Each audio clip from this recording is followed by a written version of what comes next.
दोस्तों 11 जुलाई 2023 नियोजित शिक्षकों के आंदोलन के लिए याद किया जाएगा, क्योंकि इस दिन नियोजित शिक्षकों ने अपने समन्वय समिति के संगठनों के साथ जिस एकता का परिचय दिया, वह एकता बरसों तक याद की जाएगी, जिसके कारण इस एकता को देख करके सरकार ने भी अपनी पूर्व नीति जिसको लेकर के सरकार बिल्कुल भी नियोजित शिक्षकों की बात को नहीं सुन रही थी, उसको इस एकता को देख करके जिस तरह से नियोजित शिक्षक आज बड़ी संख्या में बिहार की राजधानी पटना के गर्दनी बाग में उपस्थित हुए, बहुतों को प्रशासन ने तो पटना में इन भी नहीं करने दिया।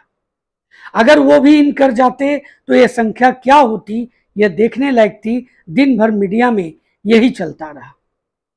दोस्तों, इस आंदोलन के कारण ही जो रिजल्ट सामने आया कि बिहार के वित्त मंत्री, बिहार के उप मुख्यमंत्री ने सदन से बाहर आकर के नियोजित शिक्षकों के पक्ष की बात की। पहली बार जब से नियमावली बनी, लगातार आंदोलन हुआ, लेकिन एक बार भी नियोजित शिक्षकों के पक्ष की बात नहीं की गई। आज 11 जुलाई को मैं इसीलिए ऐतिहासिक कह रहा हूं, क्योंकि इस 11 जुलाई को नियोजित शिक्षकों के समक्ष सरकार ने अपने सकारात्मक रुख को प्रदर्शित किया। अभी पूरी तरह से ये नहीं कहा जा सकता कि ये सकारात्मक है कि नकारात्मक, लेकिन सरकार ने कुछ ऐसी बातें कही कि जो सरकार के मुखिया हैं, माननीय मुख्यमंत्री, शिक्षक संगठनों से मुलाकात करेंगे।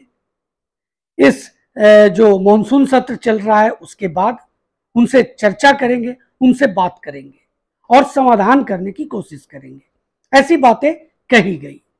अब जो प्रश्न है आज का महत्वपूर्ण, जिसको लेकर के मैं आज आपके बीच में उपस्थित हुआ हूं, वह यह है कि क्या सरकार अब नियोजित शिक्षकों को बिना शर्त राजकर्मी का दर्जा दे देगी? एक बहुत बड़ा ध्रुव सत्य है, जिसका उत्तर माननीय मुख्यमंत्री और माननीय उप मुख्यमंत्री के पास मौजूद है। बाकी किसी के पास इसका जो उत्तर है वो उसकी जानकारी नहीं है। एक संभावना है, इसकी जानकारी पूरी तरह से, क्योंकि वही जो कहेंगे वही कानून बनेगा, उसी पर अमल होगा। प्रश्न यही है कि क्या सरकार अब बिना शर्त नियोजित शिक्षकों को राजकर्मी का दर्जा दे देगी? इसी पर आज मैं आपके साथ अपने इस वीडियो के माध्यम से, अपने चैनल के माध्यम से चर्चा करने के लिए उपस्थित हूं। बहुत ही इंपॉर्टेंट यह चर्चा है। मैं आपको जो मुख्य बातें हैं वो आज बताने जा रहा हूं। आपको अंत तक पूरा वीडियो अवश्य देखना चाहिए, क्योंकि इससे आपको एक नीति निर्धारण करने में एक बहुत बड़ा सहूलियत होगा। आप इससे समझ सकेंगे कि क्या हो सकता है। ये मेरा निजी राय है, और किसी की जो निजी राय होती है कहीं ना कहीं वो पूरे मंथन के साथ आती है, और उसी को लेकर के मैं आज आपके बीच में उपस्थित हूं। चैनल पर नए हैं या अभी तक चैनल को सब्सक्राइब नहीं किया है तो चैनल को सब्सक्राइब कर लें, बेल आइकन को जरूर प्रेस करें, ताकि आने वाले सभी वीडियोस का नोटिफिकेशन सबसे पहले आपको मिल सके। दोस्तों, 11 जुलाई 2023 जो पूर्व निर्धारित कार्यक्रम था शिक्षक संगठनों की तरफ से, शिक्षक समन्वय समिति की तरफ से, कि इस तारीख को जो विधानसभा सत्र चलेगी उस दौरान सभी शिक्षक उपस्थित हों गर्दनी बाग पटना में, और वो अपनी बात को पुरजोर तरीके से अपनी एकता का परिचय देते हुए सरकार के समक्ष रखे। और हुआ भी यही। इस दिन सभी शिक्षक संगठनों के आह्वान पर सभी शिक्षक एकत्रित हुए। उसमें से लगभग 50% जो शिक्षक वहां पर मौजूद होने वाले थे, उनको पटना में प्रवेश भी नहीं करने दिया गया। सरकार की तरफ से, प्रशासन की तरफ से उन्हें बाहर ही रोक दिया गया। जो वहां उपस्थित हुए उनके नेताओं को गिरफ्तार किया गया, नजरबंद किया गया, और इसके कारण बहुत समस्याएं उत्पन्न की गई, ये सोच करके कि शायद इससे भी शिक्षक संगठनों में एक निराशा आएगी, लेकिन शिक्षक संगठनों ने जिस तरह का अपनी एकता का, अपनी चट्टानी एकता का परिचय दिया, उससे पहली बार जब से शिक्षक नियुक्ति नियमावली 2023 कैबिनेट से पास हुई थी दोस्तों, उसी समय से इसका विरोध हो रहा था। लेकिन सरकार उस पर सिर्फ अपनी बात कह रही थी कि सभी को इस एग्जामिनेशन में जो बीपीएससी के द्वारा आयोजित होने जा रहा है उसमें बैठना पड़ेगा, चाहे वो शिक्षक अभ्यर्थी हो या नियोजित शिक्षक हो, उन्हें यह एग्जामिनेशन देना होगा। और आज जब संसद सत्र चल रहा था तो ये बातें भी सामने आई। एक लेटर सामने आया जो माननीय शिक्षा मंत्री की तरफ से आया, जिसमें सीधे सीधे कह दिया गया कि नियोजित शिक्षकों को सीधे बिना शर्त राजकर्मी का दर्जा नहीं मिलेगा, उन्हें परीक्षा से गुजरना पड़ेगा। लेकिन ये बातें एज लेटर के रूप में बाहर आई थी, ये दिखाया भी गया है इलेक्ट्रॉनिक मीडिया के माध्यम से। लेकिन दोस्तों उसके कुछ क्षणों के बाद माननीय वित्त मंत्री बाहर आते हैं और वो ये बात को सामने रखते हैं कि माननीय मुख्यमंत्री शिक्षक संगठनों से वार्ता को तैयार हैं और इस सत्र के बाद, ये मानसून सत्र जो विधानसभा का चल रहा है, इसके बाद वो शिक्षक संगठनों से बात करेंगे। और ये एक सकारात्मक रुख सामने आया। उसके बाद माननीय उप मुख्यमंत्री भी आए, उन्होंने भी इस बात को दोहराया। लेकिन उनकी बातों में थोड़ा अलग बात थी, थोड़ी अलग सोच थी। उन्होंने कहा कि बिहार के शिक्षा से इसमें समझौता नहीं किया जाएगा, गुणवत्तापूर्ण शिक्षा से समझौता ना करते हुए उनसे चर्चा की जाएगी। अब यहां पर थोड़ा सा एक शक की गुंजाइश होती है। एक तरफ विजय चौधरी ने जिस तरह की सकारात्मक बातें कही, माननीय उप मुख्यमंत्री ने भी सकारात्मक बातें कही, लेकिन उनकी बातों से थोड़ा सा इसमें अब सोच सकते हैं क्या फर्क है जो मैंने अभी आपके बीच में बात रखी। अब प्रश्न यह उठता है कि क्या इतना कह देने से शिक्षकों को राज्यकर्मी का दर्जा मिल जाएगा? क्या अब जो माननीय मुख्यमंत्री हैं, माननीय उप मुख्यमंत्री हैं, अब शिक्षक संगठनों से वार्ता करेंगे, चर्चा करेंगे और उन्हें सीधे सीधे कहेंगे कि अब आप जाइए विद्यालय में पढ़ाइए, अब आपको यह नहीं सोचना है कि आप राजकर्मी नहीं हैं, आपको राजकर्मी का दर्जा दे दिया गया। अब दोस्तों आप सोच लीजिए, शिक्षक संगठन जब से ये अध्यापक नियुक्ति नियमावली कैबिनेट से पास हुई है, ये पटल पर आई है, इसको लेकर के बीपीएससी ने एडवर्टाइजमेंट जारी की है, परीक्षा का फॉर्म भरा जा रहा है, परीक्षा की तिथि खत्म होने से के पहले इसकी तिथि भी बढ़ाई गई 3 दिन। अब 15 जुलाई तक आप इसके लिए आवेदन कर सकते हैं। इसके बावजूद शिक्षक संगठनों ने अपनी सभी बातें रखी और इसको जानते हुए भी शायद गवर्नमेंट का कोई भी व्यक्ति शिक्षकों की बात से अनभिज्ञ नहीं होगा। सरकार हो या विपक्ष हो, उनको ये पूरी तरह से जानकारी है कि शिक्षकों की क्या मांग है। शिक्षकों की अगर मांग की बात करें तो उनकी मांग है बिना शर्त उन्हें राजकर्मी का दर्जा दिया जाए। और आप सोच सकते हैं इसमें उनकी जो मांग है वो पूरी तरह से जायज है।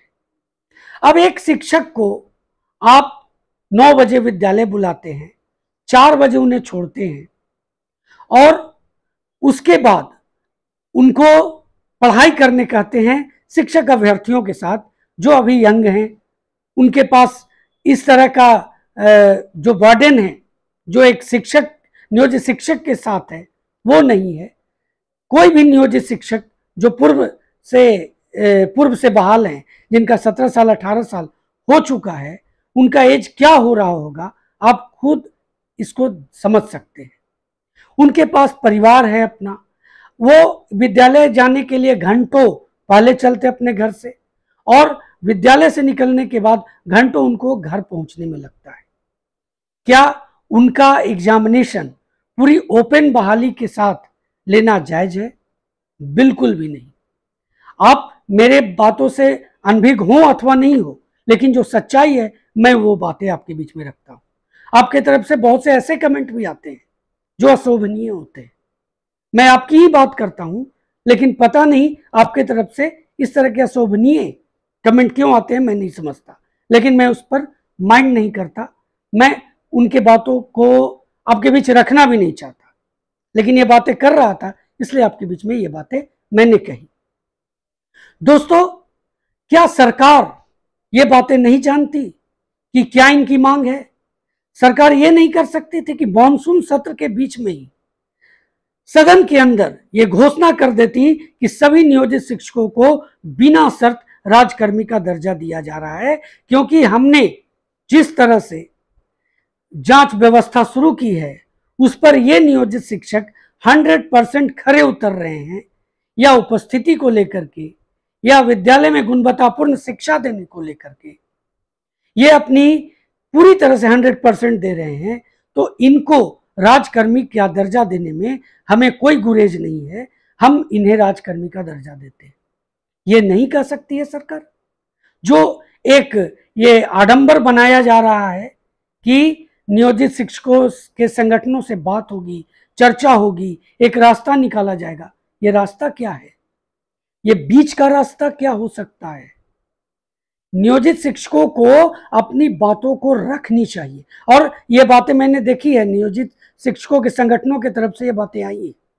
10 दिन का उन्होंने अल्टीमेटम दिया है कि 10 दिन के अंदर अगर सरकार उनकी बातों पर विचार नहीं करती है तो वो फिर पटना की धरती को पाटने को तैयार हैं, तालाबंदी करने को तैयार हैं। ये बातें मैं पर्सनल नहीं कर रहा हूं, उनकी बातों को आपके बीच में रख रहा हूं, और चूंकि मैं आपकी बातों को रखता हूं इसलिए इस तरह की बातों को आपके बीच में रख रहा हूं दोस्तों। इसलिए सरकार को मेरी जो सोच है, जिस तरह से कुछ सरकार के जो संगठन है, जो सरकार के साथ जो पार्टियां हैं, उन्होंने जिस तरह से नियोजित शिक्षकों का समर्थन किया है वो काबिले तारीफ है। वो आज तक नहीं हुआ। उनके समर्थन को देख करके मैं अपने चैनल की तरफ से उन्हें एक सैल्यूट देना चाहता हूं। उन्होंने जिस तरह से नियोजित शिक्षकों की बातें रखी हैं, शायद उसका भी एक असर है कि सरकार की तरफ से इस तरह की सकारात्मक बातें आई हैं। तो अब सरकार को चाहिए कि वो बिना कुछ सोचे समझे सदन में इस तरह की घोषणा करे। इससे क्या होगा? इससे नियोजित शिक्षक ही नहीं, पूरे बिहार में एक सकारात्मक रुख जाएगा। सरकार ने डोमिसाइल नीति खत्म की। किस लिए खत्म की? ताकि बिहार ये संदेश दे कि वो पूरे हिंदुस्तान को जॉब दे सकता है। और ये कानूनी प्रक्रिया जो कही जा रही है कि संवैधानिक प्रक्रिया है कि अगर आप राजकर्मी के दर्जे के रूप में एक जॉब पेश करते हैं तो उसमें डोमिसाइल नीति को खत्म किया जा सकता है। अगर खत्म नहीं किया जाएगा तो इस पर पेच हो जाएगा। ये मैं नहीं कर रहा हूं, ये सरकार की तरफ से जो बातें कही गई है वो मैं आपके बीच में दोहरा रहा हूं। आप ये ना समझ लें कि ये भी चीज मैं अपनी तरफ से कर रहा हूं। तो मेरा ये जो सोच है, मेरी जो एक आह्वान है सरकार से कि वो सीधे सीधे सदन में इस तरह की घोषणा करके पूरे बिहार के दिल को जीत सकती है। शिक्षकों को राजकर्मी का दर्जा देना बनता है। एक जायज निर्णय होगा और एक न्याय वाली निर्णय होगा। तो दोस्तों, जिस तरह से सरकार ने ये वार्ता की बात कही है उसे नियोजित शिक्षकों को संतुष्ट नहीं होना चाहिए। अभी उनकी एक लंबी लड़ाई है और इसमें सरकार के समक्ष अपनी बातों को निरंतर अहिंसात्मक तरीके से रखनी चाहिए, हिंसात्मक नहीं। जब भी यह हिंसात्मक तरीका हो जाएगा, निश्चित समझ जाइए कि नियोजित शिक्षकों का बात बिगड़ जाएगा। इसलिए एक अहिंसात्मक तरीके से नियोजित शिक्षकों को अपनी बातें रखनी चाहिए, अपना अधिकार मांगना चाहिए, न्याय का गुहार लगाना चाहिए। मेरा यही संदेश है अपने चैनल की तरफ से। दोस्तों, अगर चैनल पर नए हैं या अभी तक चैनल को सब्सक्राइब नहीं किया है तो चैनल को सब्सक्राइब कर लें, बेल आइकन को जरूर प्रेस करें ताकि आने वाले सभी वीडियोस का नोटिफिकेशन सबसे पहले आपको मिल सके। तो दोस्तों, मिलते हैं अगले वीडियो में, तब तक के लिए जय हिंद।